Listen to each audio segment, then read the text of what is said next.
Hello, everyone, and welcome to the Virtual Security Showcase. This session will be recorded. If you have questions for the presenter, please enter them in the GoToWebinar control box under the Questions tab. All questions will be captured and forwarded to the presenters. If we have time, we'll answer some of them at the end. This session is from Boone Edom, and it's titled The Key to Closing the Biggest Gap in Physical Security, Unauthorized Entry.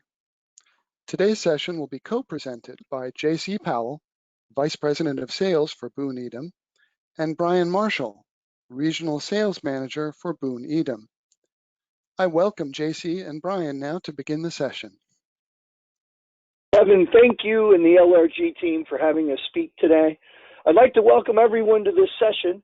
I know we have attendees watching from all over the world. My name is Brian Marshall, and I'm coming to you today from Indianapolis, Indiana. And hello, everyone. Welcome. I'm J.C. Powell, and I'm coming to you from Dallas, Texas. We would like to thank each and every one of you for taking time to join us. During this unprecedented time around the world, I hope all of you are staying healthy and safe. Our goal today is to introduce you to what we consider the key puzzle pieces, and along the way, bust some myths around security entrances to help you become more informed about how to address the risk your businesses are currently facing around unauthorized entry. You can see the key points listed that we will cover, and at the end of this presentation, please stick around because we have a nice bundled package of valuable resources for you to download. Hey, Brian, let me ask you a question. Have you ever held the door open for someone that you didn't know? Yes, I have, JC, and I would bet that everyone attending this webinar would say yes as well. If you were raised this way, it's just naturally in your DNA to hold the door open for someone. And unfortunately, that causes a risk of an unauthorized entry, which is a major risk for organizations today. While many deploy strategies that would include guards and cameras and access control, there's still a huge weakness in ensuring unauthorized individuals stay out, and that would be the swing door. Tailgating occurs when someone authorized at a swing door then holds the door for other people. As you see on the slide there, that is a great illustration there where he's caught the door and now he's going to be able to go in even though he was unauthorized and not meant to be in that building. We actually did a survey of around 200 people and found some very interesting facts. We found that more than half believe a breach would happen, and that the cost of that breach to the organization would be anywhere from $500,000 to just up to too high to measure. And 74% of the people that did this survey said that they don't believe that their organization is tracking it. At least they aren't, and not aware if that's actually happening. JC, have you ever been on a website? You've ever been on a site visit and seen actual tailgating happen?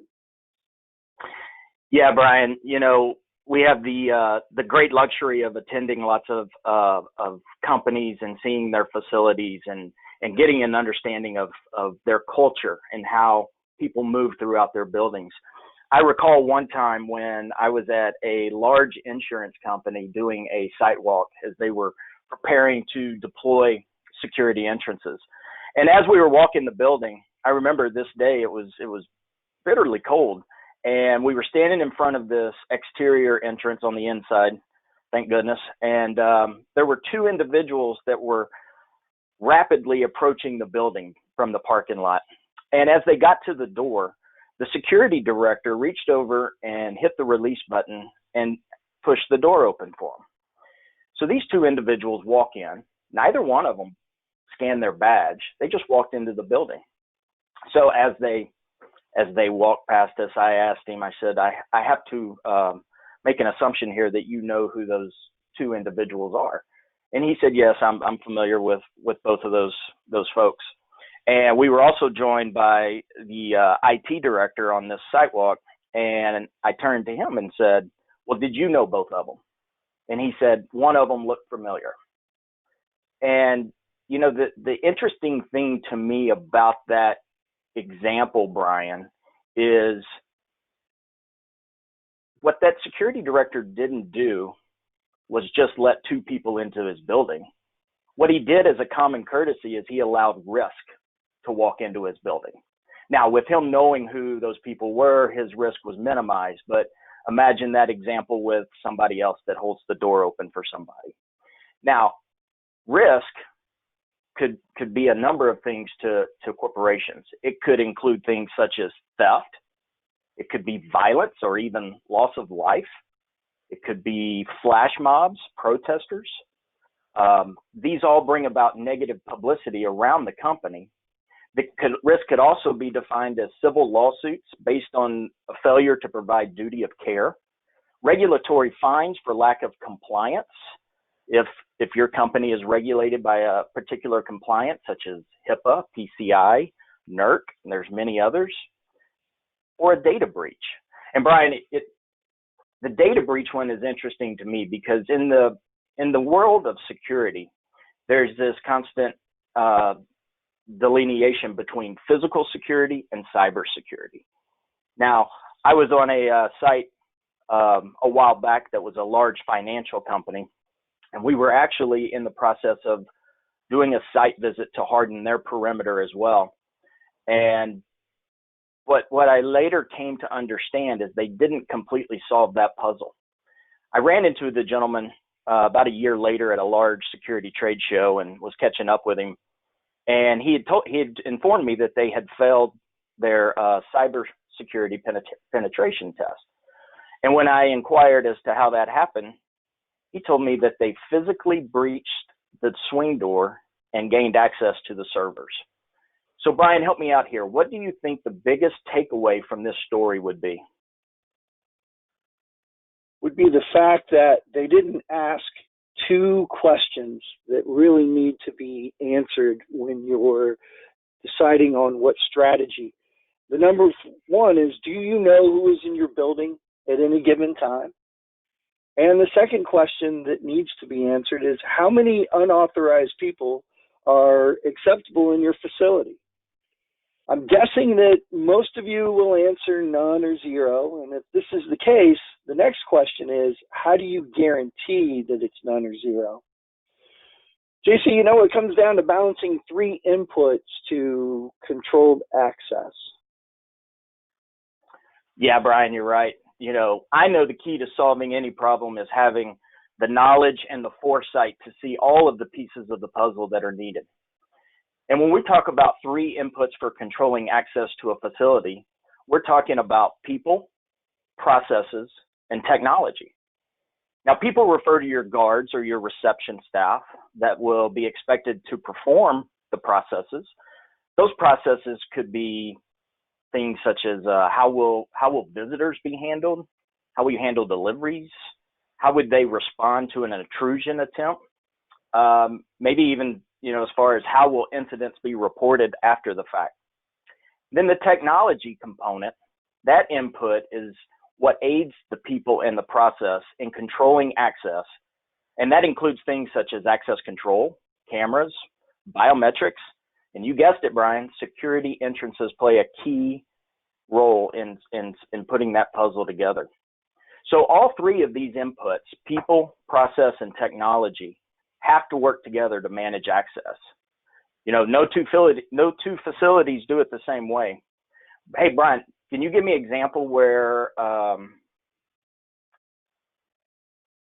the inputs have worked together? Yeah, absolutely. Here's a great example. If you currently have swing doors, you could use cameras, access control, and guards at every entry, right? That's the tech and the people. The process would be to check everyone as they come in during your busy times, have people queued up so no one gets by. Downside, there's a heavy process, though, and it can be hard for staff to consistently deliver on this, employee morale could fall with long waits to get in. You can then deploy new technology to alleviate the weakness in the process. The right security entrances make it much easier on the people in the process by creating a barrier to entry that only the authorized can use. As a deterrent, they make casual intruders think twice before trying. However, not all security entrances are the same. Each has a baseline capabilities. Once you know these, you can plan the people and process with a great deal of accuracy and no assumptions. Yeah, you're right. Brian, great example of how the process would change to a very heavy checkpoint of checking people as they come in through swing doors and making sure that they are who they are. Now, before we started this presentation this afternoon, we took a quick poll. As you can see on the screen here, what is a turnstile? Kevin, did you have the results from that poll? Yes, I sure do. There wasn't a lot of agreement among the audience. Some folks said all of these were, others chose only one, but every choice was selected by at least one person. Okay, great. And that's not surprising to me at all. The word turnstile oftentimes gets used synonymously with all of these products, all of these solutions that you see on the screen. So to the people that answered all of them, you are correct. To the people that picked one, you're also correct, because the word itself is where we really have to differentiate the entrance. The selection of the appropriate security entrance really gets back to depending on what puzzle you're attempting to solve. That proper selection must align with your three key inputs that we just discussed: people, process, and technology. And in order to get the right solution for a client, it's critical that as an industry, we ignore this confusing word turnstile, and we focus rather on why questions, discovery, and really understand what level of security is required for each of your entrance points. What's important is what you or your client is trying to accomplish at each of the different entrances. Here, we're going to show you where the scalability of security entrances plays an important role. This is where a security entrance professional can help you discover which type of entrance is right to match your desired outcomes. I think of the discovery time frame as if anybody remembers watching The Price is Right. There was a game on there that was called Plinko. It was the big board where they would drop the dial at the top and it would go off of all the rungs, and it would eventually wind up at a prize at the bottom. I see the discovery of the security entrance for buildings kind of like the Plinko game. Every time that dial plinks off of one of the rungs, those are questions that determine your path, that determine your desired outcome. You know, Brian, they say there's more than one way to skin the cat. And, you know, when planning how people are going to move through your buildings, that saying holds true. Physical security is best done when it's in layers. Now, we're going to break down each type of entrance and their capabilities, but just know that each entry to your building or campus needs to be addressed, and it may require a different type of entrance solution. In this example on the screen, securing a lobby where visitors will be processed is much different than securing an employee-only entrance off of a parking garage.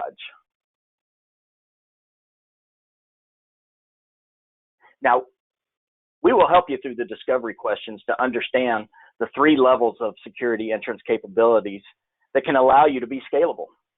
We refer to those as deter, detect, and prevent.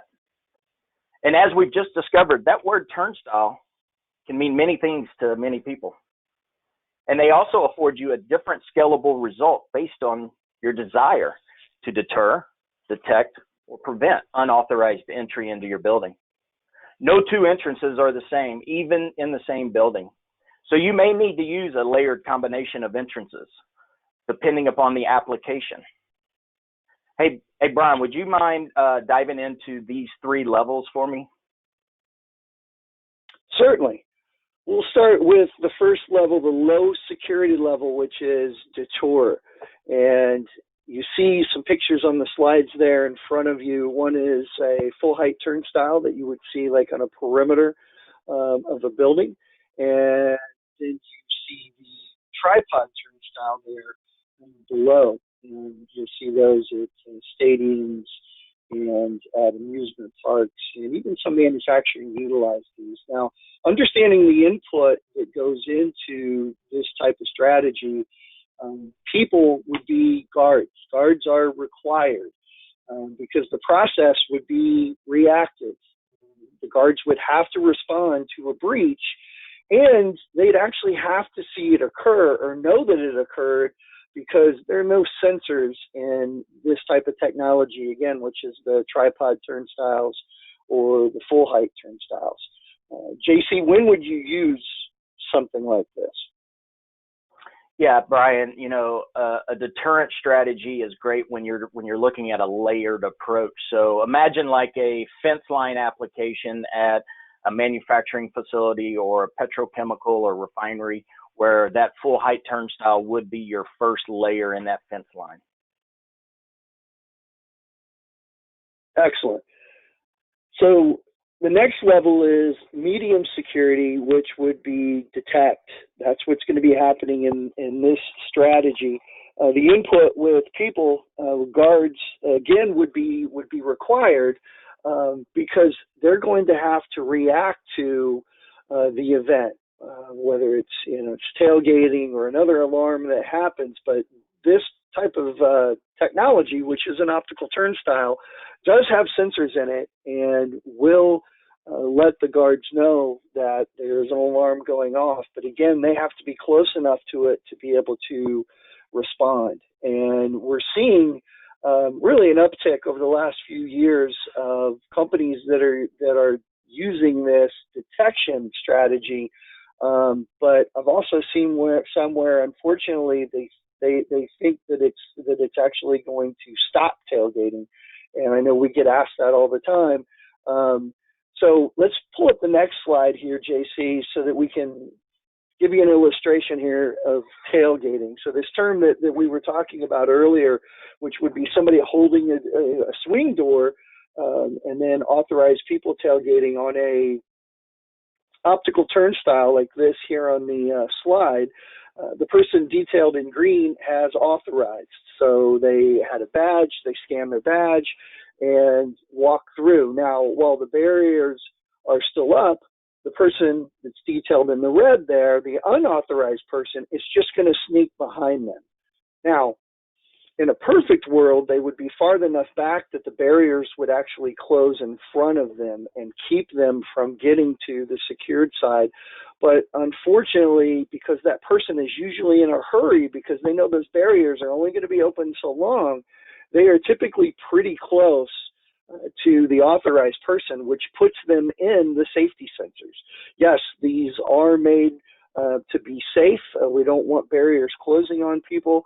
But what it does allow then is that person to go into the secured side. So again, that's where the guards play a big part, because they're going to have to respond to that.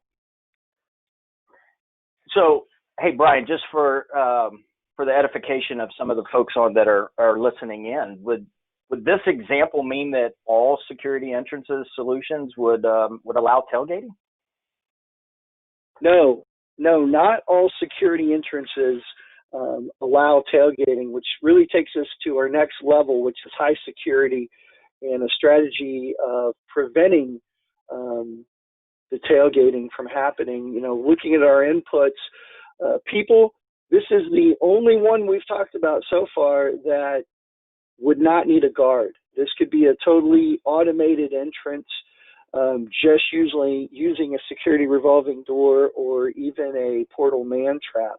The process also is going to be different than the other two levels. This is actually going to be proactive. And there is some response, but the proactive piece is not only are we going to respond to the tailgating and the piggybacking, but we're going to respond in a way where it keeps the person from getting to the secured side. So it is proactive, and it does prevent that unauthorized entry that we've been talking about. Let's pull up the next slide, JC.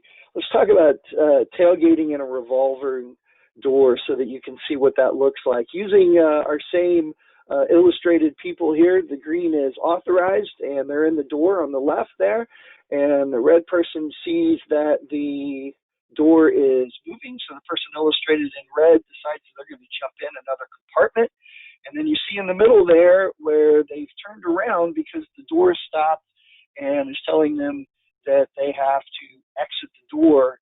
And as you see in the third there, they're back in the lobby or they're back outside, but they were prevented from getting to the secured entrance.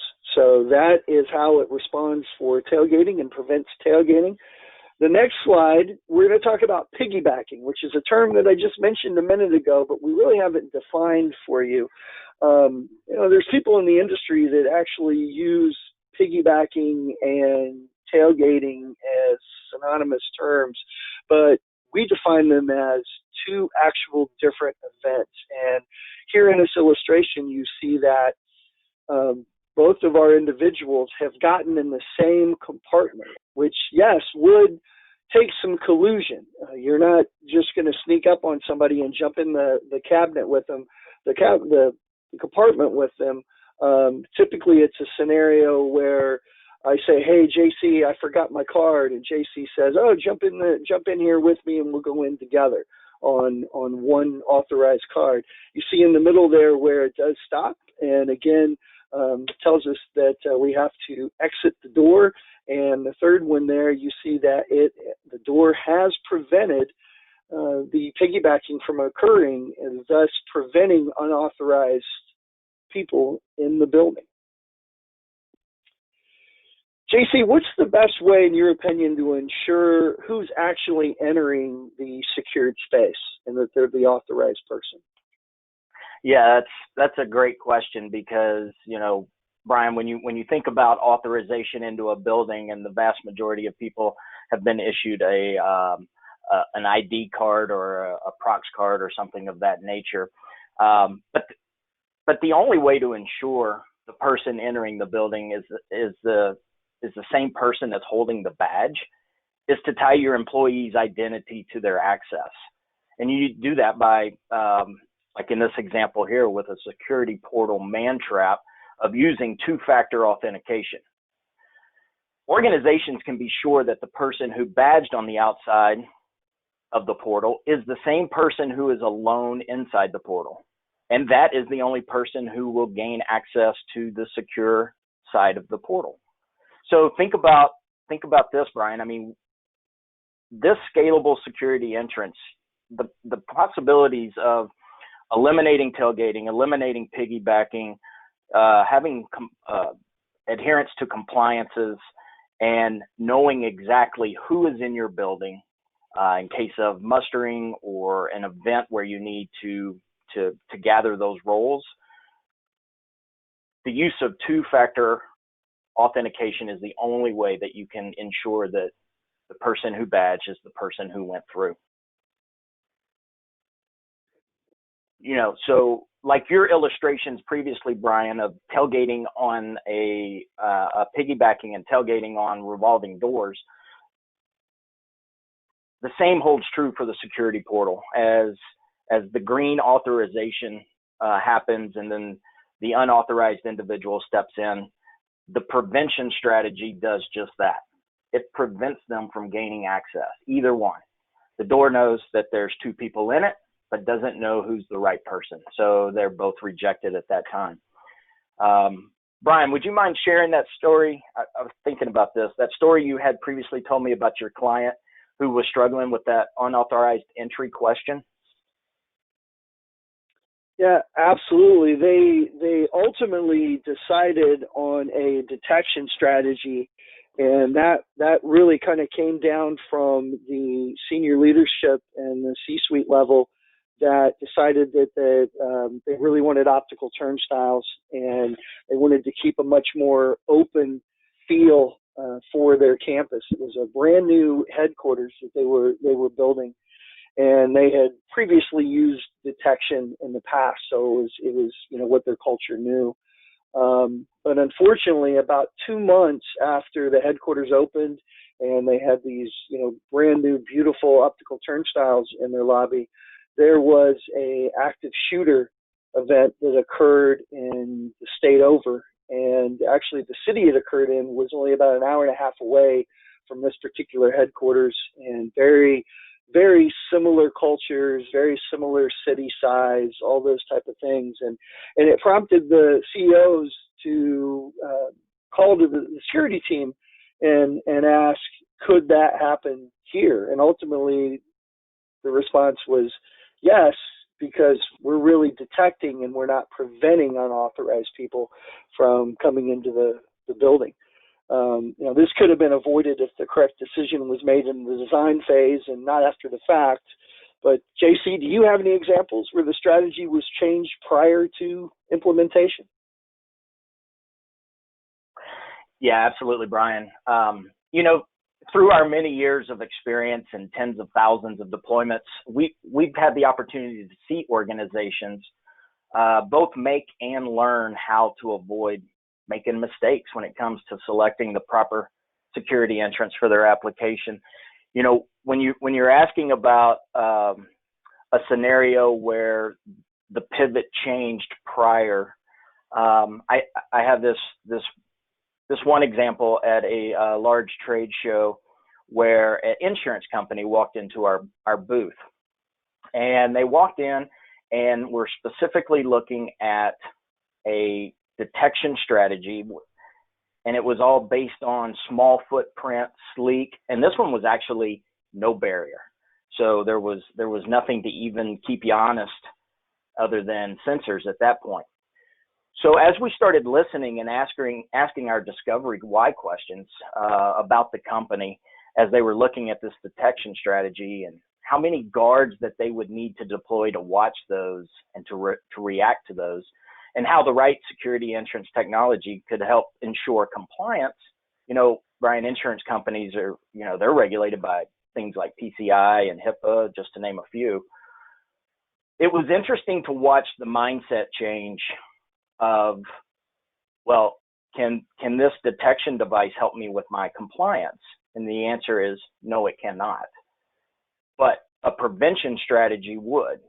And it was interesting to see how that light bulb came on and changed, Brian, because after listening to the reason why a prevention strategy could aid his company, insurance company, with their compliance, it pulled in other stakeholders into the conversation, such as human resources, their risk and liability department. And the other thing was it pulled their budgets into the conversation. And I'll never forget that he said, not only are these devices going to help me from a security standpoint, they really help ensure the culture of our company remains in compliance. And now I've got the possibility of additional funding because I can help them with that. That example, Brian, is one of my favorites, because when you have the opportunity to educate and to see the light bulb go off in above somebody's head, it's always a great opportunity to know that you're doing the right thing on behalf of somebody else. And it really gets back to that topic of education, and that's, on how to future-proof their entrances, because they need to be thinking about that. The moral of that story is simple. It's understanding the benefits of future outcomes based on today's knowledge. Now, Brian, speaking of the future, the key to the future of entry is first understanding the additional people, processes, and technologies that will be needed. And right now in the world, this is truly the million-dollar question. What will the future lobby look like? And what specifically will it look like for you that's listening to this webinar? And that's going to depend. Is your facility a new construction project or an existing building?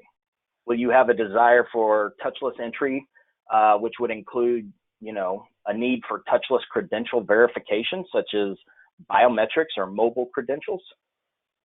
Temperature sensing devices, infrared cameras.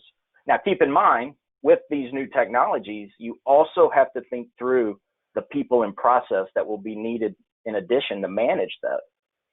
Will spacing of the entrances to allow for social distancing become more prevalent?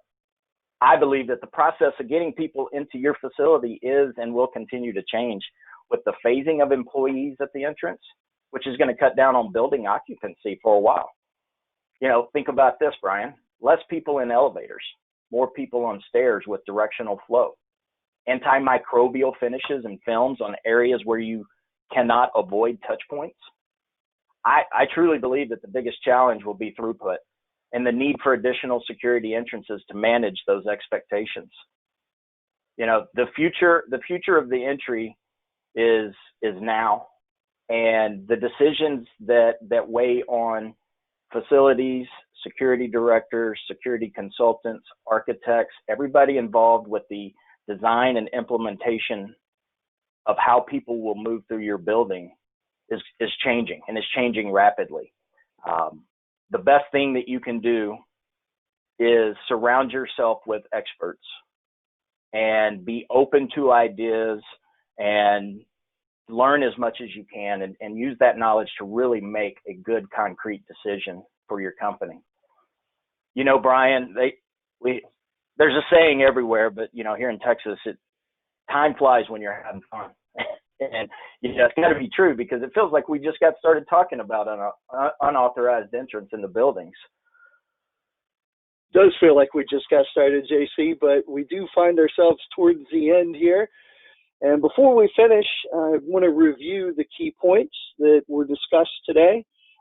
Risks associated with unauthorized entry. We talked about tailgating. We talked about piggybacking. We talked about that huge weakness in any organization's building, which is that swinging door. The 3 inputs for controlling access to facilities. So remember, we talked about people, process, and technology. And then we took it to the levels of entrance capabilities, through scalable security, whether you're going from low with the tour, or medium security where we're really detecting unauthorized, or we get up to high security where we're actually preventing the unauthorized entries from occurring. So those 3 levels. And then JC talked a little bit about the future of the entry and the challenges that we most likely will be facing in the coming months. So before we take any questions, JC had talked earlier about a bundle, a gift that we wanted to give you, and you'll need to write down this address. So we're going to leave the slide up for a couple minutes here, but if you would just jot down that address, and you can, from there, from that link, you'll be able to download these must-have guides for success. So included in that is the entry selection cheat sheet, the trends and tailgating report, closing the security gap white paper, and also touchless automatic security entrances brochure. Now that's one that we've been getting asked about on a daily basis, and has much to do with the future of the entry, as JC was talking. Kevin, what questions have you received during the presentation? Hello, and thanks to both JC and Brian for that excellent presentation. We really appreciate it.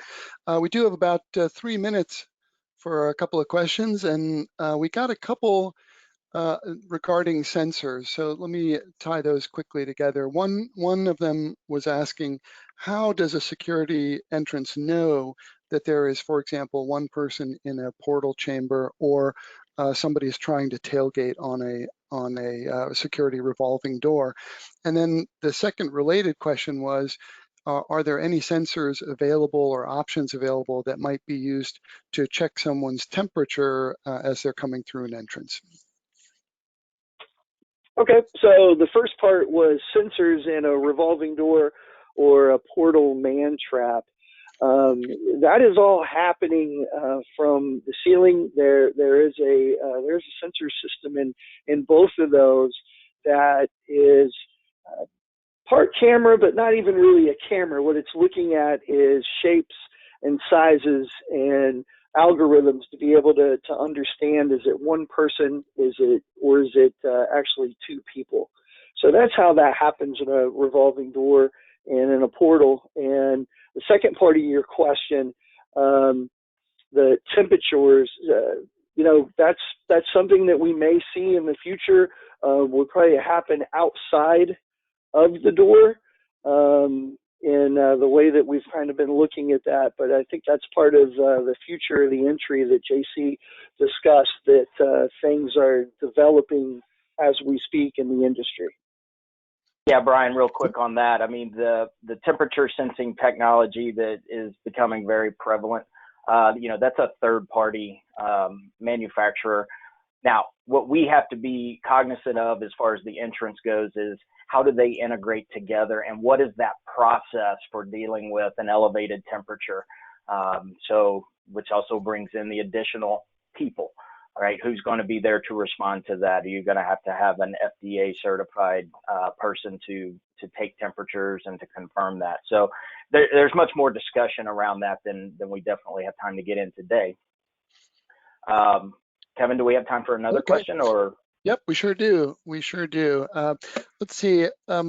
One person mentioned that they have a secure equipment parking lot, and they're wondering if they saw the full height turnstile. Yes, sir. It looked like it was used outdoors. Are there other entries that can also be used outdoors, and are there any considerations around that? Yeah, when you think about an outdoor application, it's got to be a device that's built to withstand the conditions, and depending upon where you're at, those conditions change from snow to rain to various temperatures. The full height turnstile in a fence line application, the first thing I would want to understand would be, are we securing the parking lot, or are we securing the building? So in other words, is the parking lot and the building encapsulated by a security fence, or are there items in that parking lot that are sensitive and need to be secured? So the short answer to that is, if we're really securing the building, but there's a secured parking lot within there, the first layer of a deterrent strategy, full height turnstile, would be acceptable without a guard if you had another layer at the building. Now, if you're securing that parking lot, then yes, I would highly suggest a manned presence from that standpoint. Okay, and just one quick one to close then is, we already have some guards at the front desk. Do I still need a security entrance? Well, yeah. Again, it goes back to how much work that you want to put on those guards. And JC had talked about that earlier. That's one of the risks. Are they going to be able to consistently be able to check IDs and make sure that the authorized people are in the building? Or are they also handling visitors that come to the desk? Is there other things going on? And then that's where we see things start to move on to optical turnstiles and things like that in the lobby, that really just help them be able to do more, right? And not put all of that stress on the guards there. So now they can react to things that are happening, and instead of having to look at every single ID. Thank you. Thanks for that. Did you have, JC or Brian, do you have any closing comment? Yes, Kevin, thanks. I'd like to say that if you have questions that we didn't get to answer or comes to mind after this webinar, please, my email address is on the bottom right of the screen, jc.powell@booneedom.com. Please feel free to send those to me, and I'll be happy to speak with you, to address those, to get you to the right person for where you're located. I would like to take a second, Kevin, and thank LRG for allowing us to speak today. And I would like to remind everyone to Think about if you know who is in your building at any given time, and what should your desired strategy be for how many unauthorized people can be in your building. Once again, I'd like to thank you all for taking time to join us, and have a great day. Thanks to everybody. That's going to end today's session for Boo Needham. Thanks for joining us. If you're joining another session today, please use your registration link to join that session. And we hope that everybody stays safe and enjoys the rest of your day. Good day.